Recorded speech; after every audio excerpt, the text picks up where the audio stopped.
Salut les Anacalypsiens, bienvenue dans ce nouvel épisode de NXT, celui du 4 juillet. Je vais revenir dessus avec le maximum que je peux faire selon ma mémoire, puisque j'ai commencé à regarder le show jeudi soir et j'ai dû le terminer samedi matin. Ouais, c'est compliqué parce que cette semaine, j'ai enchaîné des soirées mercredi, soirée jeudi soir. Donc pour ça que j'ai pas vu l'épisode en entier le jeudi soir. J'ai vu que le premier match. Parce qu'en plus après j'ai une amie qui m'a contacté pour en discuter et tout. Du coup j'ai vu que le premier match jeudi soir. Ensuite, vendredi, j'étais trop claqué, fallait que je dorme parce que ça faisait deux soirs de suite où j'enchaînais des soirées. Ensuite, à me lever très tôt pour aller au boulot. Euh, donc j'étais en manque de sommeil. Ensuite, du coup, samedi, j'ai vu l'épisode le matin. Et du coup, j'ai pas pu enregistrer l'épisode dans la foulée. Puisqu'ensuite, j'allais à Clécy pour une journée sportive. Et ensuite, directement, aller à Cherbourg pour une soirée. C'est-à-dire que je suis rentré chez moi à plus de 2 heures du matin.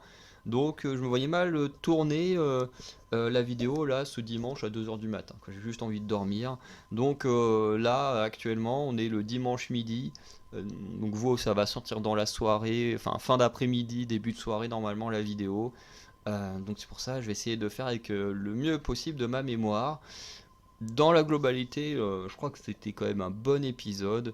De toute façon, on verra ça en fonction des notes que j'ai prises qui vont me rappeler quelques souvenirs. On a donc commencé avec Roxanne Perez contre Blair Davenport, qui était le match que je voulais le plus voir dans ce qui a été annoncé.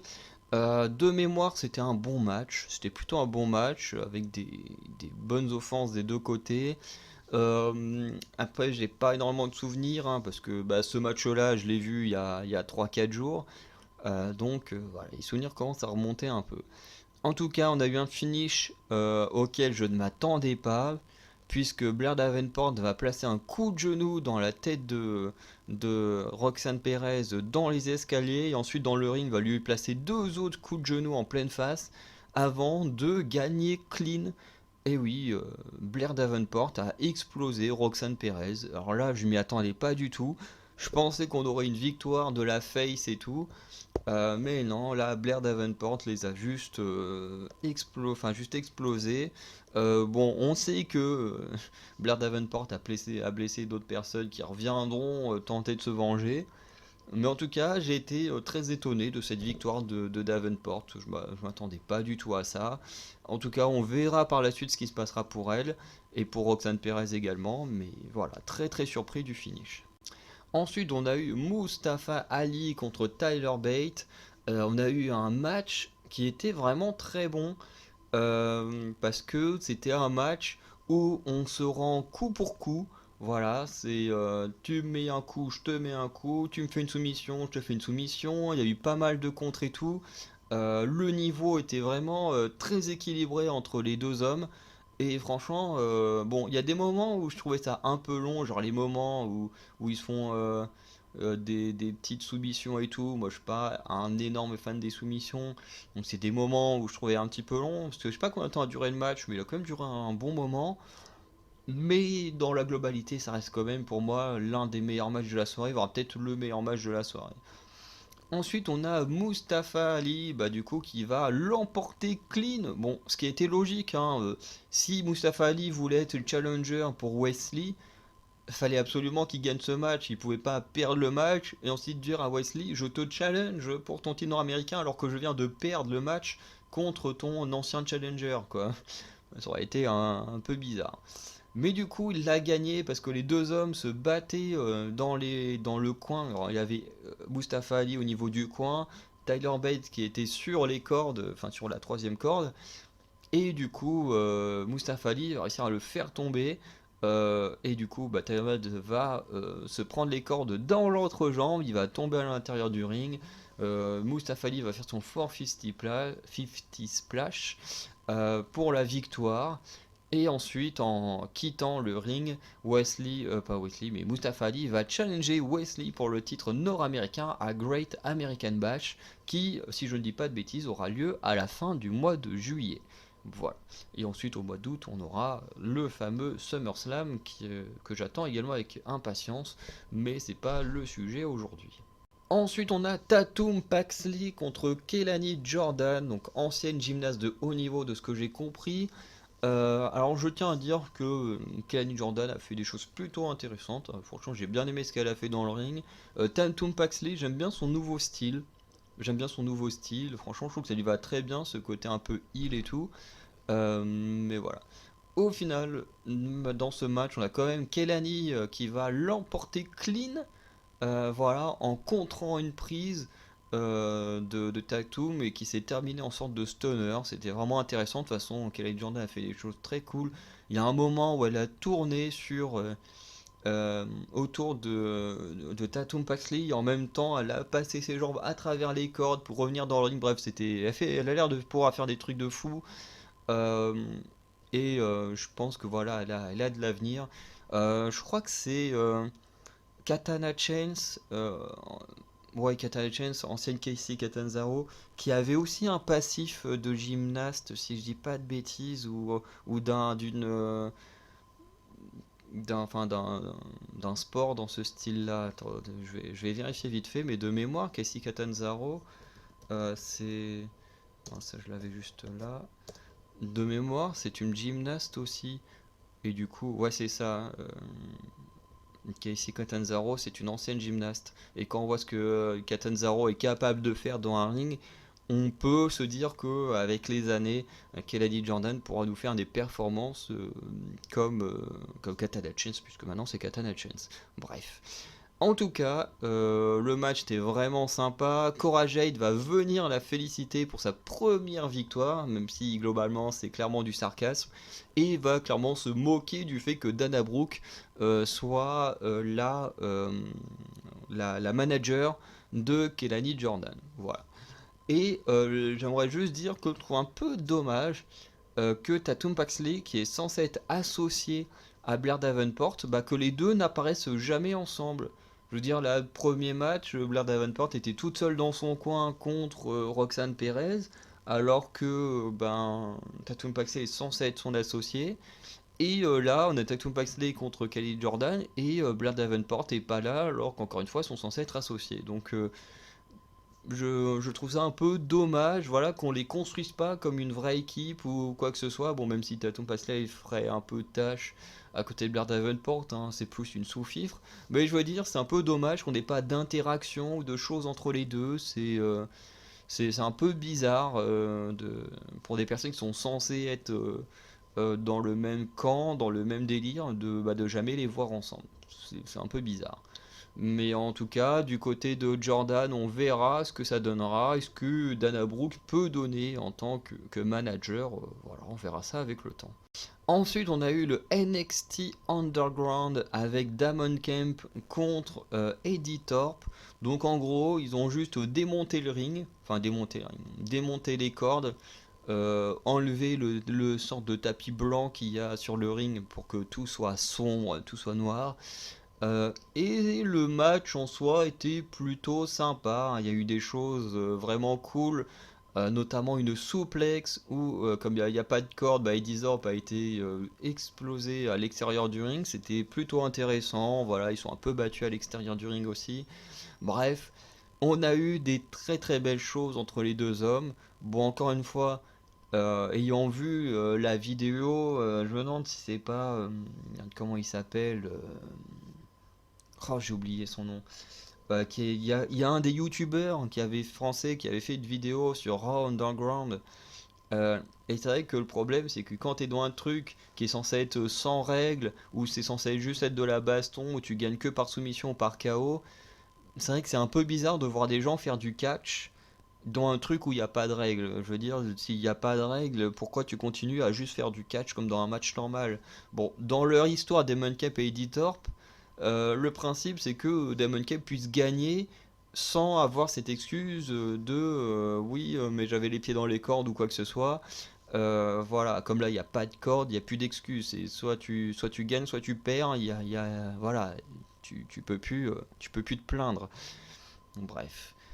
En tout cas, Editor va l'emporter par une sorte de chaos soumission, puisqu'il va maintenir une soumission sur Damon Kemp et il va le frapper au crâne avec des coups de coude.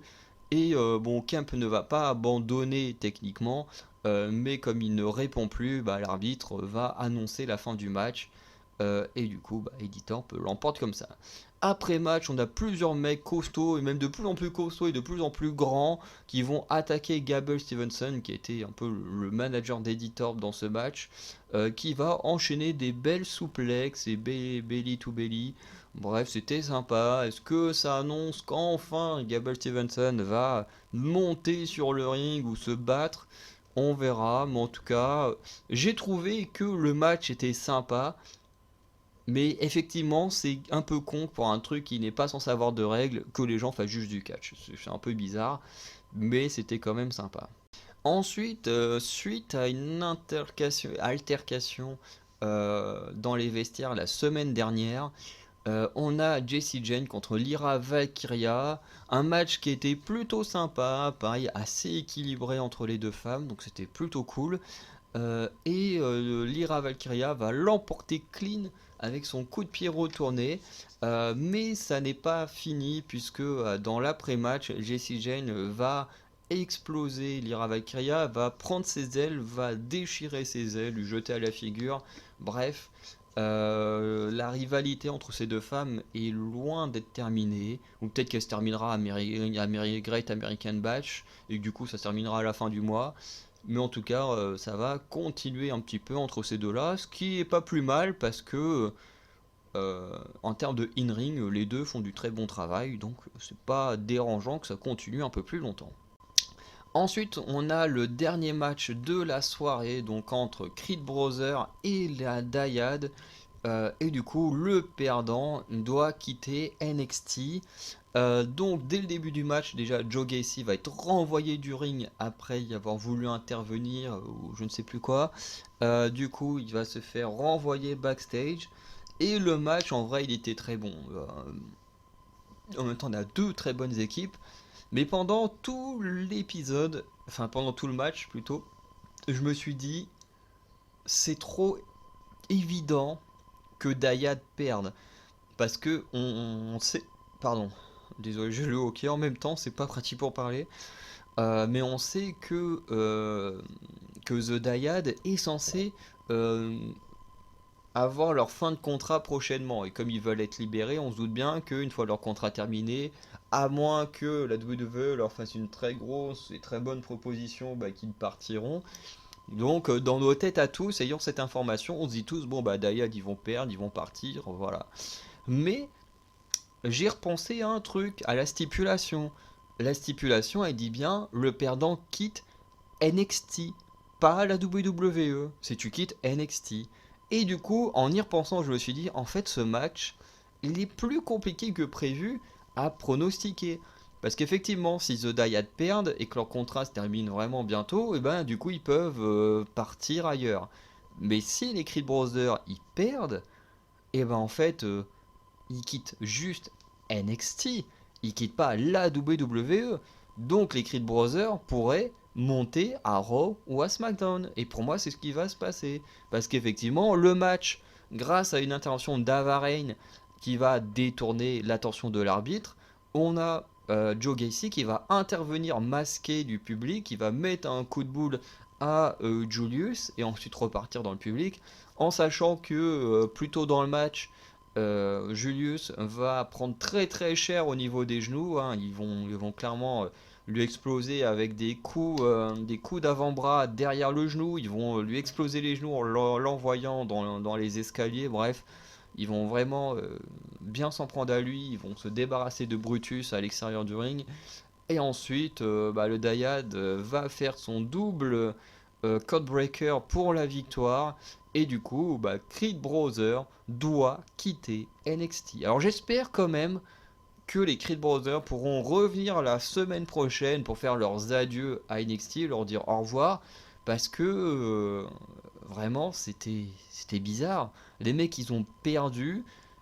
On a vu juste un tout petit clip d'à peine 10-15 secondes avec le public quand même qui chante pour eux en mode alors je sais plus s'ils disent You deserve it ou des trucs comme ça, mais globalement le public est assez triste et en même temps les performances de Creed Brothers sont toujours très très cool. Euh, et, euh, et globalement, voilà, je veux dire, moi je veux des vrais au revoir des Creed Brothers parce que c'est peut-être pas mon équipe préférée, mais j'aime beaucoup ce qu'ils font dans le ring. Donc je veux des vrais au revoir. Je veux pas que là, on ait juste eu un petit clip de 10-15 secondes avec le public qui acclame les Creed Brothers et que ce soit juste ça, les au revoir du groupe. Je veux dire, c'est nul si c'est que ça. Il y a intérêt à ce qu'on ait un vrai truc la semaine prochaine à NXT, hein, je l'espère. En tout cas, comme la stipulation le dit, ils doivent quitter NXT, mais pas la WWE. Donc pour moi, les Creed Brothers iront dans le roster principal. En même temps, niveau performance, ils ont clairement de quoi aller dans le roster principal. Voilà, ils vont retrouver les Pretty Deadly. Ils vont faire face à des grosses équipes comme les Street Profits, les Usos, Kevin et Sami, tout ça. Donc je pense que les Creed Brothers contre toutes ces équipes, ça va donner des trucs vraiment sympas. Et celles que j'ai pas annoncées non plus, hein, Alpha Academy, les Brawling Brutes, tout ça, bref. En tout cas, j'ai bien aimé ce match. Parce que d'un côté, en in-ring, c'était vraiment très très bon. On a eu beaucoup de suspense. Et notamment le fait que la stipulation concerne que NXT et pas le WWE, bah, ça rendrait plus difficile de savoir qui allait réellement gagner. Parce que c'est vrai que le fait que tout le monde connaisse le cas de Dyad avec leur contrat, bah si la stipulation c'était l'équipe quitte la WWE, bah, c'était trop prévoyant que Dyad partait. Là, avec la stipulation qu'ils ont mis, ça rendait le pronostic beaucoup plus compliqué. Et du coup, bah, c'était très cool parce qu'au final, on profite vraiment du match. À chaque instant, on se dit, putain, n'importe quelle équipe peut gagner et être envoyé dans le roster principal. Donc, j'ai trouvé ça vraiment très très cool. Et on termine avec un petit segment backstage sur le ring avec Braun Breaker qui va venir sur le ring, qui va faire une petite promo en mode voilà un peu pas très très folle la promo, voilà, c'est juste histoire de se mettre en avant, de dire voilà, ici c'est moi le plus fort, c'est moi le machin, même si Seth Rollins il est passé, il m'a battu. On a battu des records d'audience depuis quelques années parce que j'ai ramené Seth freaking Rollins à NXT, enfin, bref, voilà. Euh, et du coup, on a Ilya Dragunov qui va l'interrompre, qui va venir au ring, qui va challenger Braun Breaker. Les deux vont un peu se trash talk gentiment. Et ensuite, ils vont partir en baston général même, parce que les arbitres, enfin les officiels vont tenter de les séparer, mais ils n'y arrivent pas. T'as plein de catcheurs, globalement tous ceux qui étaient aux abords du ring lors de NXT Underground, hein, qui vont revenir pour essayer de séparer euh, Dragunov et Braun Breaker, sauf que les deux, eux, ils en ont rien à foutre hein, des autres, hein, vraiment, parce que t'as des catcheurs quand ils sont vraiment énervés l'un contre l'autre, tu vois, ils essayent de se battre, mais quand on les sépare, ils s'attaquent pas non plus aux catcheurs, à la sécurité et tout ça. Les deux là, rien à faire, hein, ils ont dégommé des catcheurs, n'importe qui, ils voulaient absolument se mettre sur la tronche. Voilà, on a une fin plutôt sympa. Alors, honnêtement, moi je suis pas fan de ce genre de segment. Mais voilà, c'est quand même sympa. Ça montre la tension qu'il y a entre Braun Breaker et Dragunov. Les deux vont très certainement s'affronter à Great American Bash. De toute façon, je trouverais ça complètement débile de pas mettre le match entre ces deux-là lors d'un PLE. Et à mon avis, ce sera un très très gros match. J'ai très très envie de voir ça. Parce que la seule fois que je les ai vus s'affronter, c'était lors du Triple Threat match où McDonough était présent. Donc là, ça vraiment été du 1 contre 1. Et franchement, ça risque d'être un très très gros match. Donc j'ai hâte de voir ça. Ensuite, on a la preview de la semaine prochaine avant de conclure. Donc on a un match entre Stax et Joe Coffey. Donc en fait on comprend que finalement Stax n'est pas réellement un vrai traître. Hein, voilà. Stax en réalité veut vraiment libérer Angelo. Et il a fait un pacte en gros avec Joe Coffey. Donc il allait aider Gallus à remporter leur titre, à conserver leur titre. Et du coup, la semaine prochaine, les deux hommes vont s'affronter. Si Stax l'emporte, Angelo est libéré de prison. Si Joe Coffey l'emporte, Angelo doit rester en prison. Voilà, c'est plutôt sympa. J'espère que Stax va gagner parce que j'aime beaucoup le duo Stax-Angelo, donc on verra bien. On aura un match entre Tiffany Stratton et Ivy Nile en espérant qu'on ait également les au revoir de Creed Brothers à NXT au passage, ce serait vraiment très très cool. Mais en tout cas, Ivy Nile qui, elle, en tout cas, toute seule, va sûrement rester bloquée. Donc techniquement on aura la fin de Diamond Mine qui était globalement l'association de Ivy Nile avec Creed Brothers, donc j'espère qu'on aura des vrais au revoir. On aura également Andre Chase et Duke Hudson contre Charlie Dempsey et Drew Gulak, ça peut être sympa. On aura Cora Jade contre Kelani Jordan qui pourra être sympa aussi.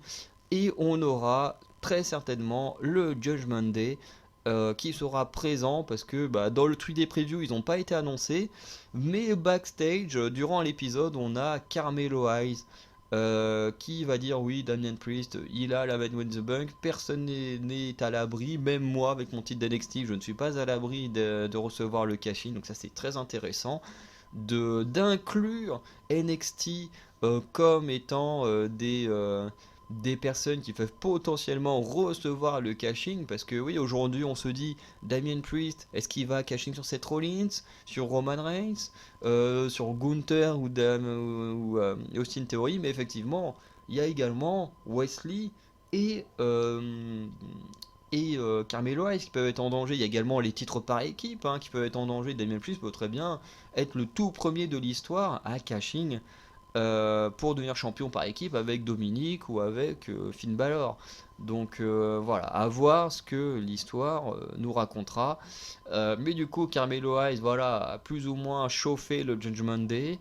Et du coup, on a eu backstage également Finn Balor qui a répondu à Carmelo Hayes et qui a dit on se verra mardi prochain. Donc techniquement, la semaine prochaine, le Judgment Day sera là si on a encore Finn Balor, mais on les a pas vus dans les previews. Normalement, dans les previews, souvent on annonce quand il y a des grosses choses qui vont arriver, parce que le Judgment Day c'est quand même un truc énorme d'avoir le Judgment Day qui vient à NXT. Surtout que Damien Priest il vient de là-bas, Finn Balor il vient de là-bas, Rhea Ripley vient de là-bas, il n'y a que Dodo qui vient pas de NXT, mais tous les autres viennent de là-bas. Donc je veux dire, tu dois le mettre. Et voilà, en tout cas, normalement, Judgment Day sera là la semaine prochaine. Donc j'ai très hâte de voir le face-à-face entre le Judgment Day et Carmelo Hayes et Trick Williams.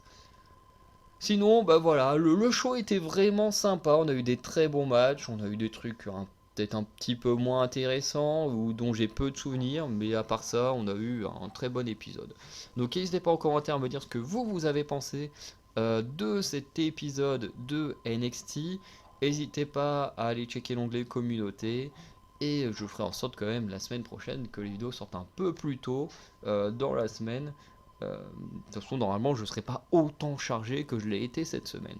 Bref, je vous souhaite une bonne journée et une bonne soirée, et je vous dis à très bientôt pour de nouvelles vidéos. Ciao les anakélypsiens.